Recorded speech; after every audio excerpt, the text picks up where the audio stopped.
Chairman স্যারের সিদ্ধান্ত শুনে খুশি হলো পারুল। সম্পূর্ণ জানতে ভিডিওটিতে একটি লাইক করে দেখতে থাকো। গল্পের শুরুতেই আমরা দেখতে পারি যে সংযুক্তার মুখোশ ফাঁস করার জন্য উঠে পড়ে লেগেছে পারুল। আর এর মধ্যেই রায়ান পারুলের সাথে অধিকার বোধ দেখাতে এসেছে। পারুলের ফোন ইচ্ছে করে নিয়ে চেক করতে থাকে। তখনই পারুল বলে, তুই এইসব কাজগুলো করছিস না রায়ান, এটা একদমই ঠিক করছিস না। কোন অধিকারে তুই আমার ঘরে রাত্রেবেলা এসে আমার ফোন চেক করছিস? তোর কি আদৌ কোনো অধিকার আছে? তাহলে তুই এই কাজগুলো কেন করছিস? রায়ান তখন বলে, বেশ করেছি, করব। তুই কেন ওই বুড়োটার সাথে এইভাবে মেসেজ করবি? রাত্রেবেলাতেই চলে এসেছে রুক্মিণী আর বলে, কি হয়েছে পারুল? পারুল তখন বলে, দেখো না রুকু দিদি, তোমার ভাই রাতের বেলায় জোর করে আমার সাথে অসভ্যতামি করছে, আমার ফোনটা কেড়ে নিয়েছে। ও কোন অধিকারে এগুলো করতে পারে বলতে পারো? তখনই রুক্মিণী বলে, ভাই তুই এগুলো কেন করছিস? তুইও তো অন্য একজন মেয়েকে ভালোবাসিস, তার নামও আমাদেরকে বলিসনি। অসুবিধার কি আছে? পারুলের যদি জীবনে অন্য কেউ আসে, কারণ তোর ভালোবাসা তো আর পারুল পাবে না। পারুলেরও তো একটা জীবন আছে, আর সেই জীবনটা যদি পারুল নতুন করে সাজাতে চায়, তোর অসুবিধা থাকার কারণটা কি? এরপরই রায়ান মনে মনে ভাবে, সত্যিটা বলার সময় এখনও আসেনি রে দিদি। যতক্ষণ না আমি নিজেকে বেস্ট প্রমাণিত করতে পারবো, ততদিন পর্যন্ত সত্যিটা আমি কাউকে বলতে পারবো না। কিন্তু যেটা হচ্ছে সেটা ভালো হচ্ছে না। এরপরে সবাই সকাল হতেই চলে গেছে অফিসে। যেহেতু সংযুক্তা নেই, তাই ধ্রুব সমস্ত ব্যবস্থা দেখতে থাকে আর বলে, দেখো এখন সংযুক্তা নেই, তাই পুরো কাজের দায়িত্ব আমার কাঁধে এসে পড়েছে। সবার কোঅপারেশন কিন্তু আমি চাই, না হলে কিন্তু আমি একা কিছুই করে উঠতে পারবো না। যাও, যে যার কাজে ব্যস্ত হয়ে পড়ো। এরপরেই পারুল মেয়েদের কাছে যায় আর গিয়ে জিজ্ঞেস করে, পারফিউমটা তো বেশ সুন্দর, কোন কোম্পানির পারফিউম ইউজ করো? এক একজন এক একটা ব্র্যান্ডের নাম বলতে থাকি, কিন্তু পারুল যে ব্র্যান্ডের নাম জানতে চায় সেই ব্র্যান্ডটা কিছুতেই কেউ নাম বলছে না। এর মাঝখানে শিরিন নজর রেখেছে পারুলের ওপর আর ভাবে, কি ব্যাপার, হঠাৎ করে পারুল সবাইকে ব্র্যান্ডের নাম জিজ্ঞেস করছে, এটাই তো বুঝে উঠতে পারছি না। তার মাঝখানেই দেখা যায় পারুল গিয়ে জিজ্ঞেস করে রাজন্যাকেও। রাজন্যা উত্তর দিয়ে দেয়। তার মধ্যেই রেশমিকা সাইডে চলে যায়। পারুল গিয়ে বলে, এই পারফিউমটাও তুমি ইউজ করো তাই না রেশমিকা দি? সত্যি করে বলো, রজতের গার্লফ্রেন্ড তুমি, ওকে তুমি ইচ্ছে করে ফাঁসিয়েছো। কেন করলে এমনটা? কেন এক বৃদ্ধ বাবা মার কোল এই বয়সে খালি করে দিলে? উত্তর দাও, না হলে কিন্তু সংযুক্তা ম্যাডামের মতন অবস্থা তোমারও হবে। রেশমিকা বলে, এই পারুল তুই এসব কি করছিস? হ্যাঁ, তুই কিন্তু বড্ড বেশি বাড়াবাড়ি করছিস। হ্যাঁ। পারুল তখন বলে, আমি কোনো বাড়াবাড়ি করিনি, বরং যেই বাড়াবাড়িটা তোমরা দুজন শুরু করেছিলে সেটা শেষ করার চেষ্টা করছি। তোমার সংযুক্তা ম্যাডামের অবস্থা দেখেছো তো, এরপর অবস্থা কিন্তু তোমারও খারাপ হবে। তাই সত্যি করে বলো, কি করেছো তুমি রজতদার সাথে? এরপরেই কি বলবে বুঝে উঠতে পারছে না রেশমিকা, কারণ রেশমিকা অলরেডি ধরা পড়ে গেছে। এরপর রেশমিকা বলে, হ্যাঁ, রজতের গার্লফ্রেন্ড আমিই ছিলাম, আমার সাথেই রজতের ভালোবাসা হয়েছিল। একদিন আমরা কফি শপে গিয়েছিলাম, রজতের সাথে আমার কিছু কথা ছিল। তখনই রজত হঠাৎ করে বলে যে ও আর কফি খাবে না, কারণ ওর এখন অনেক দরকারি কাজ আছে। রজতের সাথে আমার ওইটাই শেষ কথা ছিল, আর বলেছিল সংযুক্তা ম্যাডাম কোটি কোটি টাকার দুর্নীতি করছে, পিওর লাইফকে রীতিমতো শেষ করে দিচ্ছে। তখনই রজতকে আমি বলেছিলাম কফি শপে দাঁড়িয়ে এই সমস্ত কথা বলতে না। রজত তারপর চলে গিয়েছিল, কিন্তু সেই কফি শপে আমি আর রজত ছাড়াও আরও একজন ছিল, তার নাম হচ্ছে সংযুক্তা ম্যাডাম।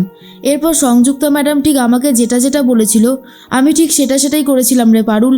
আমি মস্ত বড় ভুল করে ফেলেছি, আর এখন সেই ভুলের প্রায়শ্চিত্ত করতে চাইছি। আমারও না খুব গিল্টি ফিল হয় জানিস, কিন্তু এমন একটা ধাঁধায় পড়ে গেছি, কি করব নিজেই বুঝে উঠতে পারি না।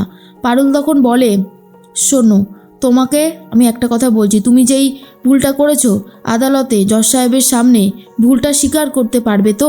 এরপর রশ্মিকা বলে, পারবো, আমাকে যে পারতেই হবে। রজতের সাথে যে অন্যায় আমি করেছি তার প্রায়শ্চিত্ত আমাকে করতে হবে। এর মাঝখানে পারুল আর রায়ান চলে যায়। তখনই শিরিন এসে বলে, রশ্মিকা দি, তোমার সাথে পারুল কি কথা বলছিল? এরপরেই জিজ্ঞেস করে, আর তখন রশ্মিকা উত্তর দেয়, রজতের মৃত্যুর পিছনে কে বা কারা থাকতে পারে সেটাই জিজ্ঞেস করছিল। এরপরে চলে এসেছে পারুল আর বলে, শিরিঙ্গে তোকে আমি বারণ করেছিলাম, তুই আমার কথা শুনছিস না তো? এরপরে দেখবি আমি তোর কি ব্যবস্থা করি। বড্ড বেশি বাড়াবাড়ি করছিস কিন্তু তুই। এর মধ্যেই কোর্টের হিয়ারিং শুরু হয়ে গেছে। আবারও কোর্টে কেসটা উঠেছে, সংযুক্তাকে নিয়ে আসা হয়। পারুল তখন বলে, ইওর অনার, আজ আমি আপনাদেরকে একটা প্রমাণ দেখাবো, জলজান্ত প্রমাণ, যেই প্রমাণটা দেখলে আপনি সমস্ত সত্যিটা জানতে পারবেন। শুধু সুবিনয় দা না, রজত দাকেও যে মেরেছে সংযুক্তা, সেটা কিন্তু প্রমাণিত হয়ে যাবে। এরপর সংযুক্তা বলে, দেখেছেন জজ সাহেব, কীরকমভাবে ও আমাকে এখানে অপমান করছে। পারুল, একবার বেরোতে দাও, তারপর দেখো তোমার অবস্থা আমি কি করি, তুমি জাস্ট ভাবতেও পারছো না। এর মধ্যেই পারুল বলে, এখানে এমন একজন উপস্থিত আছে যে রজতদার গার্লফ্রেন্ড। রজতদার গার্লফ্রেন্ডকে মোটা টাকা দিয়ে কিনে নেওয়া হয়েছিল, আর রজতদাকে মারার জন্য তাকেই বেশি করে উৎসাহ দেওয়া হয়েছিল। কিন্তু সেই গার্লফ্রেন্ড এখন নিজের ভুল বুঝতে পেরেছে। সেই গার্লফ্রেন্ড আমাদের মধ্যেই উপস্থিত আছে। আপনি যদি তাকে দেখতে চান, আমি তাকে কাঠগড়ায় দাঁড় করাতে পারি। এরপরেই মনে মনে সংযুক্তা ভাবে, রশ্মিকা কি করতে এসেছে এখানে? ওকে যে আমি এতগুলো টাকা দিলাম, মাসে মাসে ওকে ইনসেন্টিভ দিতাম, আর এখন ও এসেছে আমার পর্দা ফাঁস করতে।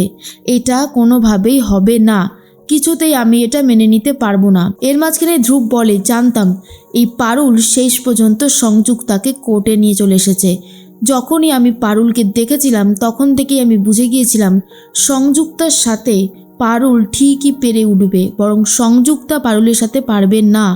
আর আজ সেই দিনটা চলে এসেছে সংযুক্তা। এর মাঝখানেই রশ্মিকা নিজে থেকেই উঠে দাঁড়ায় আর বলে, রজতের গার্লফ্রেন্ড আমি ছিলাম ইওর অনার।